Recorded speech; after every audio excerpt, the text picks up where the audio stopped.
Gulli présente.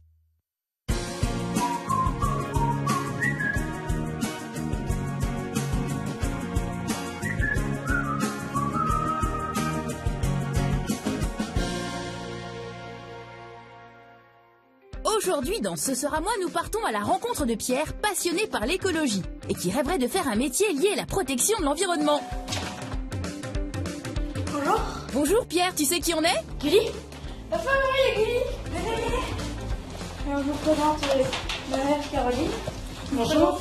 Mon père Christophe. Bonjour. Et je vous présente ma sœur Joséphine. Bonjour. Quel est le métier lié à l'environnement que tu préfères? J'aimerais bien travailler dans tout ce qui est énergie renouvelable. Et qu'est-ce qui te préoccupe le plus dans la vie? L'écologie. Venez, je vais vous montrer. Chez Pierre, sauvegarder la planète, ça commence par le tri sélectif des déchets. On a une poubelle où on met tout ce qui est plastique et carton. Le tri sélectif, c'est important parce que ça permet de ne pas jeter les déchets n'importe où, donc c'est meilleur pour la planète. Et c'est donc en famille que Pierre s'informe un peu plus chaque jour sur son futur métier. Ça c'est le calendrier qu'on m'a donné à la COP21, puisque j'y avais amené mes deux enfants. Là. Et dit, on va faire un petit tour pour voir quelles sont les nouveautés dans le domaine du développement durable. Parce que je sais que Pierre est très intéressé par ça. Pierre, qu'est-ce que c'est la COP21? C'est une conférence à propos du climat et de la pollution. En effet, pour éviter de dégrader davantage notre planète, les gouvernements de nombreux pays se sont réunis en France en décembre 2015 pour chercher ensemble des solutions pour limiter le réchauffement climatique. Alors Pierre, qu'as-tu découvert à la COP21? À la COP21, on a vu des voitures de course qui fonctionnaient à l'électricité. Il y avait aussi un robot qui filtrait l'air pollué. Et il y avait comme un espèce de jeu où on pouvait relier la ville aux électricités renouvelables comme les éoliennes, les panneaux solaires et tout ça. Pierre, amène-nous vite dans ta chambre. Je parie qu'il y a plein de choses en lien avec l'environnement et l'écologie. Dans ma chambre, par exemple, j'ai une fontaine d'eau, j'ai un bonhomme qui fonctionne à l'énergie solaire, et un capteur qui va prendre le soleil et qui va créer de l'énergie et qui va faire bouger la tête. Et là, par exemple, j'ai comme... c'est pareil, ça fonctionne avec des panneaux solaires. Là, j'ai des fiches qui parlent de tout ce qui est la sauvegarde de la planète, par exemple des crapauds qui changent de couleur à cause du changement climatique. Ils montrent aussi la liste des 10 pays les plus responsables du réchauffement. Donc, le premier, c'est les États-Unis, le deuxième, c'est la Chine et le troisième, c'est la Russie. La France, elle n'est pas dans les 10 pays les plus responsables du réchauffement, donc je suis un petit peu content. Ici, j'ai une éolienne que j'ai eue à la COP21. Je trouve ça super ingénieux comme les panneaux solaires parce que ça demande juste du vent et ça permet de créer de l'électricité et c'est juste génial. On a vécu quelques années en Picardie, il y a pas mal de champs d'éoliennes. Et quand ils étaient tout petits, les enfants, ils regardaient ces éoliennes comme ça, et ils étaient complètement fascinés par les ailes qui tournaient. Puis je pense que ça l'a suivi jusqu'à maintenant. J'aimerais bien savoir comment ça fonctionne et comment on arrive à passer du vent à l'électricité. Et si vous aviez un mot pour décrire Pierre? C'est un idéaliste. Quand on discute avec lui, il se projette un petit peu de l'avenir. Et nous, on viendrait plutôt de la préhistoire, quoi. Pierre, pourquoi c'est important pour toi de travailler dans les énergies renouvelables? C'est penser à l'avenir et penser à l'avenir de la planète. Pierre, tu nous as convaincus devant autant d'engagement. L'équipe de Gulli t'a réservé une surprise de taille. Bonjour Pierre, je m'appelle Sylvain, je suis responsable de projet éolien et je te propose de me rejoindre ici au laboratoire du vent dans le département de la Somme en Picardie pour découvrir mon métier et d'une manière plus générale la filière de l'éolien. Oh, c'est super!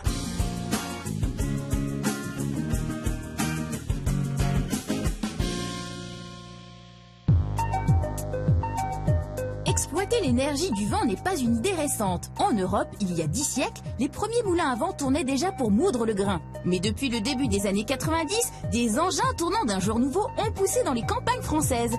Les éoliennes, ces incroyables machines élégantes et aériennes, véritables moulins à vent des temps modernes, sont capables de capter l'énergie du vent et de la transformer en électricité pour éclairer nos maisons. Et faire fleurir des éoliennes dans nos champs, c'est la mission quotidienne de Sylvain, chef de projet éolien. Alors dites-nous Sylvain, que représente une éolienne pour vous? Une éolienne, c'est très clairement le symbole du développement durable. C'est probablement l'une des machines qui a été inventée, qui pour moi est la plus intelligente pour produire de l'électricité. Justement, pouvez-vous nous expliquer ce que sont les énergies renouvelables? Ce sont des énergies qui se renouvellent, donc on peut exploiter sans avoir un impact négatif sur le climat, mais également sur les ressources, d'exploiter le vent par des éoliennes, exploiter l'énergie du soleil par des panneaux photovoltaïques, exploiter l'énergie des cours d'eau par des barrages. Quel est votre rôle en tant que chef de projet éolien? Mon activité consiste à identifier des sites sur lesquels on peut implanter des éoliennes. Donc c'est des secteurs qui doivent être hors des principales contraintes, que ce soit environnementales, patrimoniales ou des contraintes techniques. La règle déjà, c'est de se situer suffisamment loin des habitations pour ne pas déranger le riverain. Et après, l'objectif, c'est tout simplement d'aller à la rencontre des maires, donc de leur proposer les projets éoliens et de recueillir leur accord pour qu'on puisse développer ce genre d'infrastructure sur leur territoire communal. Pas question donc d'installer un parc éolien sans un travail d'étude très précis. C'est un véritable travail d'équipe. Je travaille à la fois avec des prospecteurs, donc des cartographes qui vont identifier les nouveaux sites. Après, on va travailler également avec les personnes qui s'occupent de la construction des parcs éoliens, donc là avec une vision nettement plus terrain, des experts en écologie, en acoustique, en environnement. Quelle est la qualité essentielle d'un chef de projet éolien? La qualité principale pour un chef de projet, c'est la motivation. Un projet éolien met entre 5 et 8 ans à aboutir. Il faut être convaincu de l'énergie éolienne et puis il faut surtout aimer communiquer parce qu'on rencontre énormément de personnes différentes. Et Sylvain est responsable de son parc tout au long de son exploitation. Finalement, quel est l'enjeu de tout ce travail? C'est de produire de l'électricité propre, donc respectueuse de l'environnement. Sylvain, combien la France compte-t-elle d'éoliennes? Alors en France, il faut savoir qu'il y a à peu près 5000 éoliennes, soit 10 000 mégawatts. Une éolienne, c'est à peu près 3000 à 4000 personnes alimentées en électricité, ce qui n'est pas rien. Elles vont avoir des mâts qui vont faire 100, 120 mètres, 130 mètres de haut pour produire toujours plus d'énergie. Et une éolienne, ça tourne tout le temps? Ça tourne à peu près 80% du temps, parce que 80% du temps, il y a suffisamment de vent pour que l'éolienne tourne. Quelle place donnez-vous à l'écologie, Sylvain? Déjà, l'écologie, pour moi, c'est quelque chose de très important. C'est ce qui a motivé mon engagement dans les énergies renouvelables. Depuis que je suis gamin, j'ai toujours aimé l'environnement, je voulais le protéger. L'éolien, c'est une énergie du futur. On commence tout juste à la développer actuellement en France. Et c'est pas prêt de s'arrêter parce qu'on aura toujours besoin d'électricité. Là, on est vraiment qu'au tout début. Et c'est ça qui est vraiment passionnant dans notre métier, justement.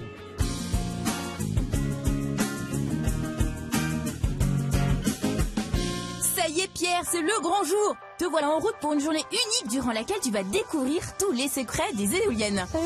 T'as fait bon voyage? Ouais. Tu sais ce qu'on a ici? C'est des hélices. Alors, pour être plus précis, c'est une pale d'éolienne. D'accord. Et là, t'as une idée un peu de la longueur là, de celle-là? 20 mètres? Non, c'est ça, c'est 20 mètres, mais il faut savoir que les nouvelles pales, maintenant, elles font 66 mètres. Et à peine arrivé, Pierre, Sylvain te livre déjà une partie des mystères de ces bijoux de technologie. Donc, en fait, tout simplement, là, le vent, en fait, il va venir taper contre la pale. C'est la force du vent qui va venir faire tourner l'éolienne et qui va commencer à produire de l'électricité. Donc, tu vas voir, c'est vraiment beaucoup de mécanique. Mais là, ce que je te propose, c'est qu'on aille voir dans nos bureaux comment on développe un projet éolien et au final, toutes les étapes qu'on a à faire avant que les éoliennes tournent dans les champs. Ça te va? Ouais. Allez, viens, on y va. Une éolienne, c'est donc d'abord un mât et à son sommet une nacelle, centre technique de la machine sur lesquels sont donc fixées ces gigantesques pales. Mais pour implanter et faire fonctionner de pareils engins, il faut bien étudier où on peut les mettre. Donc déjà, je te propose qu'on commence déjà avec cette carte-là. Qu'est-ce que tu observes à l'échelle de l'Europe? Il y a une grande partie des éoliennes qui sont plus basées sur le nord de la France. Et alors, ce que tu peux constater également, c'est que là, tu as des éoliennes en mer. Tu as un vent très fort et très puissant. Comment ils font pour mettre des éoliennes dans l'eau? Ils font ça en hélicoptère ou... Maintenant, les parcs éoliens, ils sont plantés avec des bateaux qui sont spécifiquement construits pour les parcs éoliens. Le bateau, il va arriver au niveau du site où on doit mettre l'éolienne. Il va se stationner, il va y avoir 4 pieds du bateau qui vont venir se fixer sur le sol. Et après, on va venir planter les éoliennes. C'est tout simplement le prolongement de ton mât, en fait, qui va être enfoncé dans le sol, qui va être suffisamment profond pour assurer la stabilité de ton éolienne. Pourquoi dans les Alpes, par exemple, il n'y a pas autant d'éoliennes que dans le Nord ou en Allemagne Parce qu'en France, tu vois des fois comme à la météo, les vents, ils arrivent comme ça. Donc en fait, ils vont d'abord desservir tous les territoires qui sont plutôt dans le nord de la France et plutôt aux abords des côtes. Allez Pierre, tu vas rentrer concrètement dans le vif du sujet. Tu vois là, ça c'est une carte. Et en fait, nous, notre premier travail, c'est que dans un premier temps, on met autour des habitations une distance minimale de 500 mètres.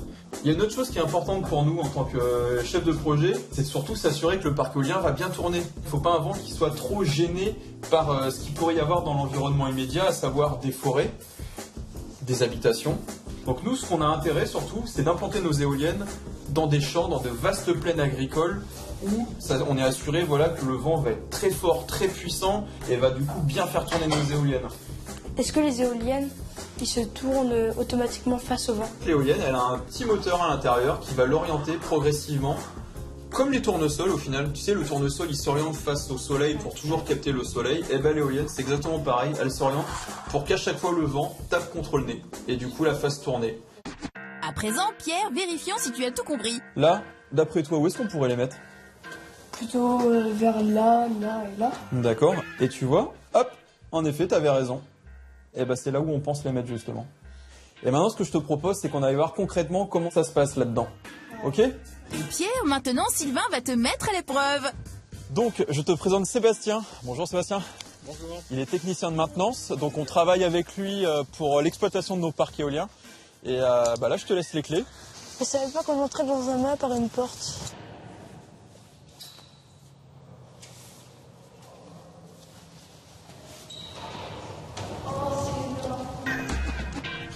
Alors, tes impressions? C'est beaucoup plus grand que normalement. Mais... Ce que tu aurais pensé, hein? Ouais. Dis donc, il y a de l'écho là-dedans. À l'intérieur d'un mât d'une éolienne, il y a une échelle et même un monte-charge pour transporter le matériel au sommet. Pierre, c'est le moment de t'équiper pour monter en haut de ce mât d'entraînement en toute sécurité. D'abord, Sébastien va te munir d'un harnais. Ouais. Est-ce que tu te sens bien dedans? Ouais. Ça va? Tu peux lever les bras? Ouais. Ouais. Tu peux lever les jambes? Bon. Et dernière protection, le casque. Je suis prêt pour monter. Et c'est parti pour une ascension de 30 mètres. C'est un peu haut quand même. Pierre est suivi de près par Sébastien pour assurer sa sécurité. Le chef de projet doit tout connaître du mécanisme et de la construction de ces éoliennes. En effet, une fois le parc érigé, il veille à ce que la production d'énergie soit bien celle prévue. Sylvain travaille donc aussi avec les techniciens qui s'occupent de la maintenance de ces sites et de ces installations. Petite pause à mi-parcours. Au début, ça paraît très haut, mais en fait, pas trop. Pour l'instant, tu vas monter que 15 mètres. Il reste encore pour aller à 30 mètres. Enfin, la moitié. Entre la moitié. Voilà. Une vraie éolienne, c'est monter à combien de mètres? De hauteur? En moyenne, c'est 90 mètres. C'est reparti. Allez, bon. Et quelques barreaux plus haut.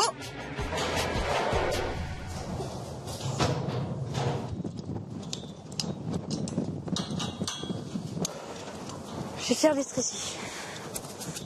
Alors, comment se sent en haut d'un mât? Bah, je me sens bien. Salut Pierre, ça se passe bien? Il y a du vent. Eh ben tu comprends maintenant pourquoi les mâts d'éoliennes vont encore plus haut. C'est pour capter plein de vent. Allez Pierre, fini d'admirer le paysage. Motivé pour la descente? Ouais. Je suis motivée, ouais. Sylvain t'attend en bas pour poursuivre l'aventure. À présent, Pierre, tu vas découvrir la nacelle. Direction un laboratoire d'études consacré à l'éolien. La nacelle renferme tous les instruments qui permettent à l'éolienne de fonctionner automatiquement et de produire un maximum d'électricité. Mais on va vraiment se pencher plutôt sur celle-là. Il y a des machines qui montent à 7,5 MW. Tu te rappelles ce que c'est le mégawatt? C'est une unité d'énergie. Exactement, donc c'est l'unité de puissance. Si tu veux, 1 mégawatt, c'est 1 million de watts. Ça équivaut à peu près à 500 000 ampoules qui sont alimentées avec cette unité de puissance. Et voici Pierre qui se glisse au cœur de la nacelle. Ce qu'il faut toujours que tu te rappelles, c'est que le nez là-bas, où il y a les 3 pales qui sont fixées, il doit toujours être dans le sens du vent. Tu as le petit anémomètre qui est situé sur le sommet de la nacelle, qui va toujours orienter l'éolienne face au vent dominant. Un anémomètre est un appareil qui permet de mesurer la vitesse du vent. Et c'est dans la génératrice que tout se passe en termes de production d'électricité. La génératrice, c'est un peu comme une grosse dynamo de vélo. La dynamo, elle n'est pas actionnée par la rotation de ta roue, mais par les pales qui tournent grâce au vent. Bah, t'as tout compris. Donc ça, c'est le fonctionnement d'une éolienne. L'électricité qui est produite là, tu vois, t'as un fil juste derrière. Et ben en fait, ce fil-là, il va descendre le long du mât, d'accord ? Et après en bas de l'éolienne pour ensuite que ça puisse être injecté sur le réseau électrique. Donc maintenant, ce que je te propose, c'est qu'on passe au défi.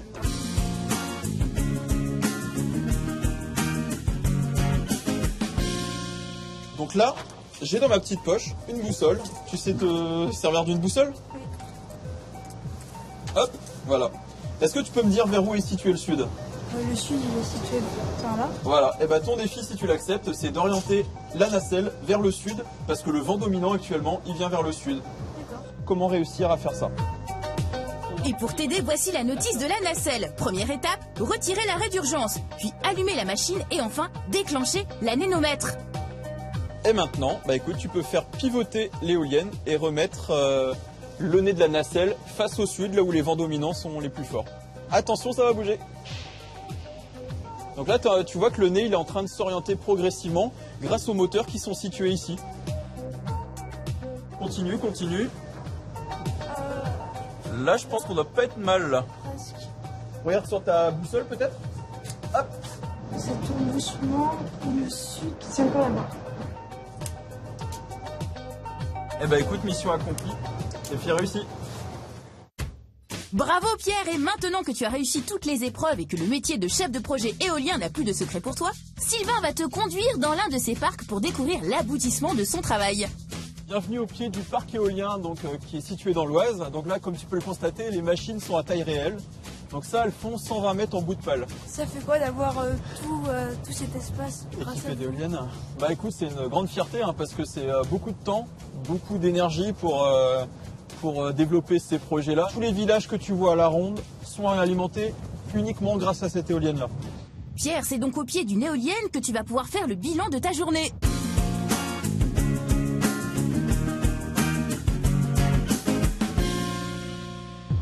En arrivant ici, c'était, je ne s'imaginais pas une telle immensité. Moi, je pensais que c'était quelque chose de simple et tout ça, mais en fait, c'est très complexe et c'est impressionnant. Et dans le mât, c'était comment? On ne s'imagine pas que c'est aussi grand, on ne savait pas qu'on pouvait monter comme ça, par une porte. Combien de barreaux penses-tu avoir monté? Des milliers, un truc comme ça. Et ton défi? C'était bien de pouvoir contrôler l'éolienne, la tourner, c'était génial.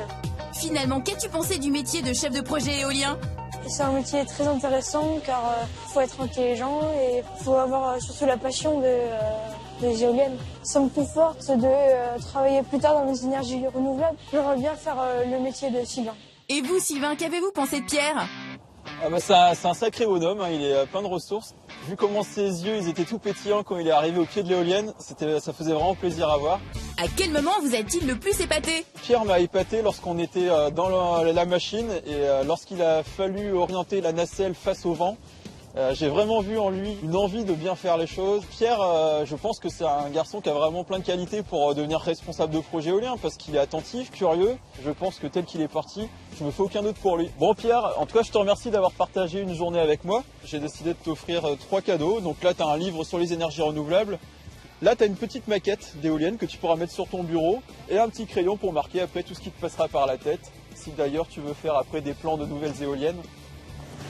C'était génial cette journée. Écoute, tant mieux, je suis content que ça t'ait plu. Et si ça se trouve, ça va éveiller en toi une vocation pour après développer plein de projets d'énergie renouvelable. Pourquoi pas d'éolien, ça sera bien. C'était que du plaisir. Alors si toi aussi comme Pierre, tu es sensible aux questions liées à l'environnement et que le métier de chef de projet éolien t'intéresse, premier conseil, il te faudra avoir le sens du contact, une grande capacité de négociation et de persuasion, aimer organiser, gérer et avoir des connaissances scientifiques et techniques. Il te faudra faire 5 ans d'études après le bac pour obtenir un diplôme d'ingénieur ou un master, c'est-à-dire un diplôme préparé à l'université et spécialisé dans les domaines de l'environnement, des énergies renouvelables ou de l'aménagement du territoire. Retrouve toutes ces infos sur le site onicep.fr/ce sera moi.